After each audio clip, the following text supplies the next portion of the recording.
Magandang araw sa ating lahat.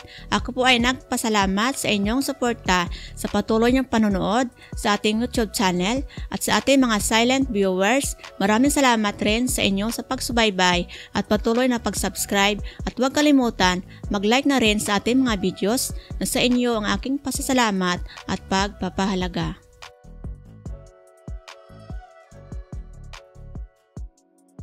Bawat isa sa atin ay magtutulungan at pagkakaisa at sa ating mga kapwa kababayan. Ako po ay si Maribec mula sa inyong channel na Maribec Novel. Simulan na natin ang kwentong ito. Ang biktima ay si Wincy Hao, ay 14 taong gulang, may isang kapatid na lalaki. Dahil sa komento niya sa Facebook ng kanyang kaibigan sa hindi inasahan na tragedya, dito na pala magwawakas ang kanyang buhay. Ano kaya ang kanyang mga komento at sobrang puot at galit niya nito? Paano niya kaya pinaslang ang biktima at wala siyang kamalay-malay dito? Ang kanyang mga pamilya ay mga insik sa bansang Hong Kong. Nakarating sila sa bansang Europa para makahanap ng mas magandang buhay. Ang biktima ay magaling tumugtog ng piano, matalino pala at kaibigan. Si Wincy ay hindi nabubuhay kung walang cellphone. Lahat ng mga damit kanyang sinusuot ay sunod na rin sa mga uso nito. International school siya nag-aaral, karamihan katulad nilang mga Chinese ang mga mag-aaral. Doon niya na pala nakilala ang isa niyang kaibigan na si Polly. Mas matanda si Polly kay Wincy ng 1 taon. Ang dalawang magkaibigan ay pareho sila ng mga hilig nito.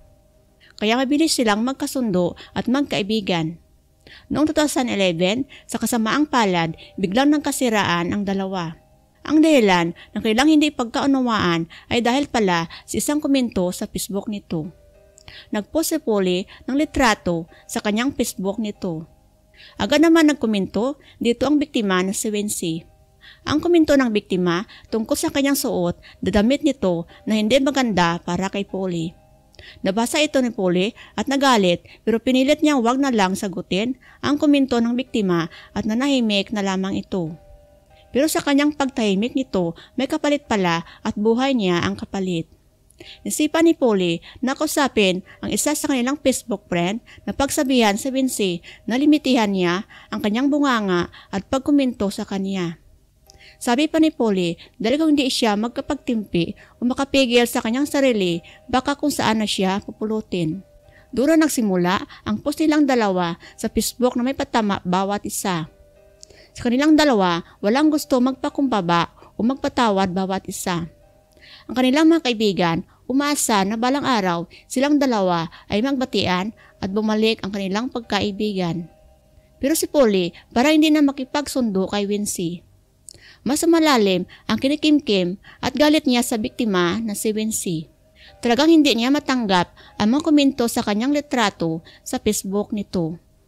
Para sa kanya, marami nakabasa at sinasabi nito na masyado siyang uhaw sa atensyon ng mga lalaki. Isang araw, isa sa mga kaibigan nila ay naghanda ng isang selebrasyon. Noong December 2011, hindi imbitado si Wincy sa selebrasyon ng kanilang kaibigan pero pumunta pa ito.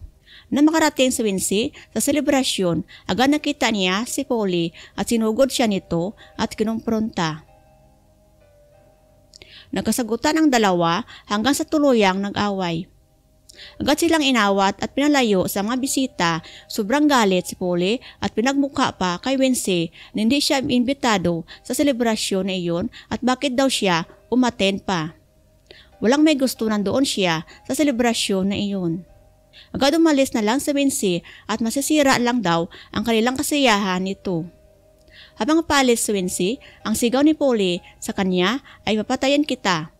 Para matigil ang kaguluhan ng dalawa ay nagpasya ang mga kaibigan na mas mabuti kung umuwi na lang si Wincy.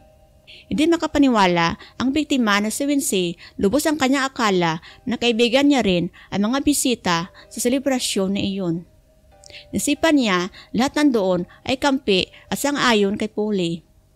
Walang isa ang kumampi sa kanya, agad siyang tumakbo, umiyak at umalis sa selebrasyon na iyon.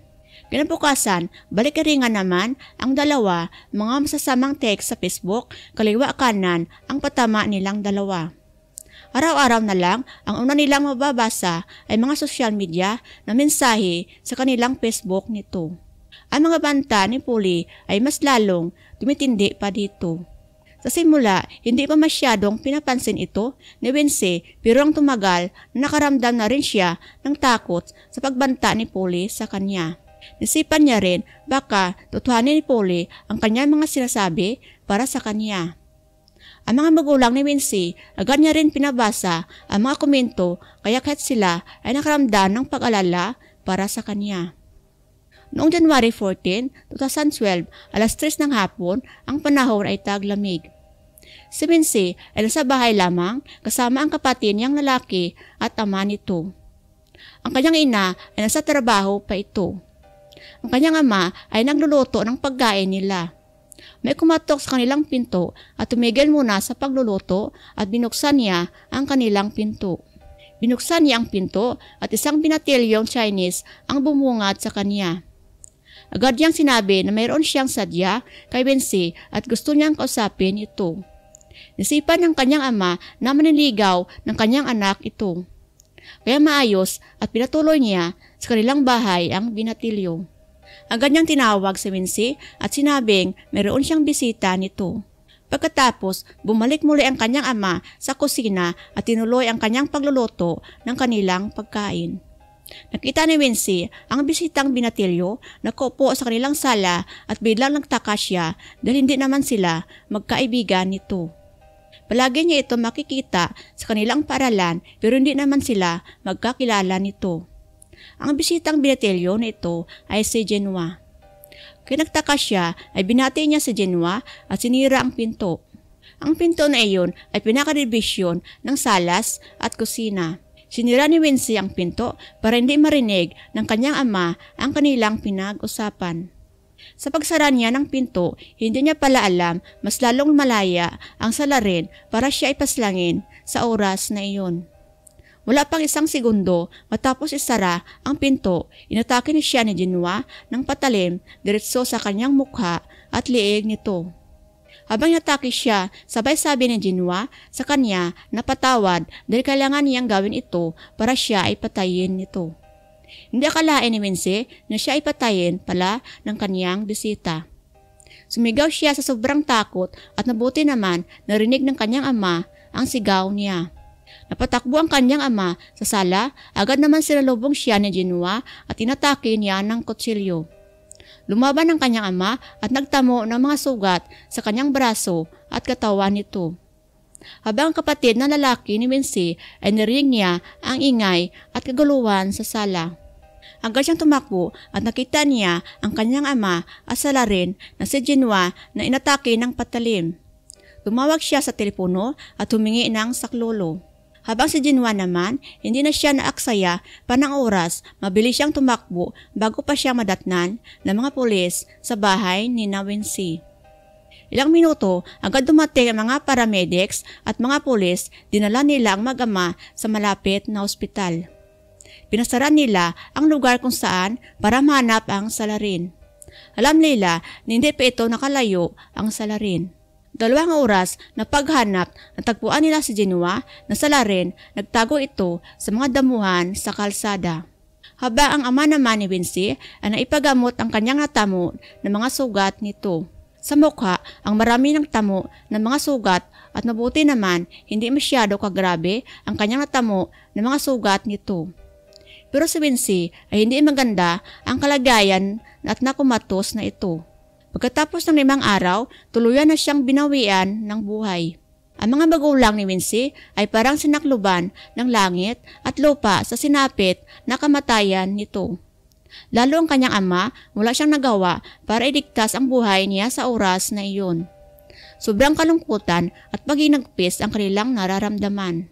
Ayon sa kanyang ama, ilalaban nila ang kaso pero iba ang batas sa bansang Holland kaysa sa bansang China. Ang mga minor de edad ay protektado ng batas at malamang hindi nila makuha ang tunay na hustisya ang kailangan nila sa pagpaslang sa biktima.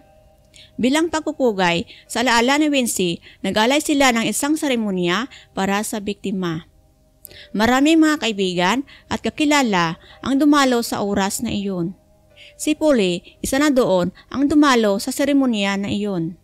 Sa video, nakuha sa kanya, makikita siyang masaya na nagsindi ng kandila at lantern, pinalipad niya ito sa langit habang masayang sinisigaw niya ang tinagang Paalam Wensi.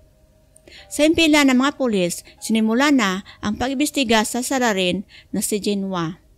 Ayon kay Jinhua, napag-utusan lamang siya ng isang kaibigan nito na paslangin si Wensi. Ang pangalan ay si Wesley para gawin niya ang krimen sa pagpaslang sa biktima na si Wensi. Si Jinhua ay 14 taong gulang lamang ito. Ayon sa paglarawan ng kanyang ina, si Jinhua ay walang masyadong personalidad. Wala siyang tiwala sa kanyang sarili, hirap magkaroon ng kaibigan. Simula nang bata pa ito, madalas ibinibigay niya ang kanyang mga baon para lamang isali siya sa ibang mga bata na mga naglalaro nito. Hanggang sa kanyang paglaki ay ganoon pa rin ang kanyang ginagawa nito. Para lamang siya ay tanggapin bilang kaibigan at isali isama sa kanilang mga barkada. Ginawa siyang isang utusan at mapayag naman ito. Tinuring siyang isang psychic mula sa grupo ng mga kabataang lalaki sa kanilang paralan na ang pangalan ay si Wesley. Si Wesley ay kasintahan pala ni Polly. Ayon pa sa salaysay ni Jinhua, matagal na pala itong inutos ni Wesley na patayin ang biktima na si Wensi. Dahilan para may ganti niya ang kanyang kasintahan na si Polly. Pangalawang beses niya na pala pagtangkang patayin ang biktima na si Wensi. Unang pagbalak niyang paslangin si Wensi hindi pa natuloy dahilan nang puntahan niya ito sa bahay, walang tao sa kanila sa oras na iyon. Nasipan niya ayaw na niya gawin dahil takot na rin siya nito. Pero binantaan pala siya ni Wesley na kung ayaw niya gawin ang pagpaslang sa biktima ay siya mismo ang patayin ni Wesley nito. Sinabi pa nito na sila ay konektado ng mafia sa Chinese Holland. Kaya wala na siyang nagawa at paraan, sumunod na lamang sa utos ni Wesley na patayin ang biktima. Pagkatapos sa salaysay ni Jinhua sa mga pulis, agad dinampot si Wesley at isinailalim sa pagtatanong. Pero itinanggi niya ang mga paratang ni Jinhua sa kanya. Agad niya itong sinabi na hindi niya kilala si Jinhua. Habang si Jinhua naman, pinakita niya ang mga palitan nila sa mensahe nilang dalawa kasama pa ang kanyang kasintahan nito na si Polly. Nagpalitan silang tatlo ng mga mensahe tungkol at paano nila paslangin ang biktima na si Wensi. Sa oras na iyon mismo, agad inaresto si Polly ng mga pulis. Pinagtakpan pa ni Wesley ang kasintahan na si Polly na wala siyang kinalaman sa krimen sa pagpaslang sa biktima. Palagi pa niyang tinuturo ay si Jinhua. Habang si Polly naman ay binunton ang sisi kay Wesley sa pagpaslang sa biktima. Sa oras na iyon, nang malaman ni Wesley na dinidiin siya ng kanyang kasintahan na si Polly, ay doon na siya agad umamin ng buong katotohanan. Sinabi ni Wesley, lumapit sa kanya si Polly at nagkwento sa kanya na mayroon siyang kaaway at gusto niya itong iligpit at patayin. Sa oras na iyon, gusto niya magpa-impress sa kanya. Kaya sinabi niya kay Polly na siya ang bahala sa kanyang problema. May kilala siyang tao na siya ang magligpit sa biktima na si Wensi. Kaya si Jinhua ang kanyang inutusan para patayin si Wensi. Tinawagan niya si Jinhua at inalok na ilibre siya sa isang nightclub. Kasama ang mga inumin doon at sa halagang €150 para lamang iligpit ang biktima. Pumayag naman si Jinhua sa utos nito. Silang tatlo ay napatunayan na nakasabwat sa pagpaslang sa biktima. Sa mga minor de edad, ang batas sa Europa ay natulan si Wesley at Polly ng 2 taon na pagkakulong nito sa juvenile detention at nag-undergo ng 7 taon na counseling. Habang si Jinhua naman ay natulan ng 1 taon na pagkakulong at 1 taon na probation. Mga kapwa nila Chinese sa Holland ay marami nagalit sa pagbaba ng hatol at parusa sa tatlo. Pero wala silang nagawa dahilan yun ang batas kung saan sila naninirahan nito. Noong 2017, ang tatlo ay tuluyang nakalaya sa kulungan at malayang pinagpatuloy nila ang bago nilang mga buhay.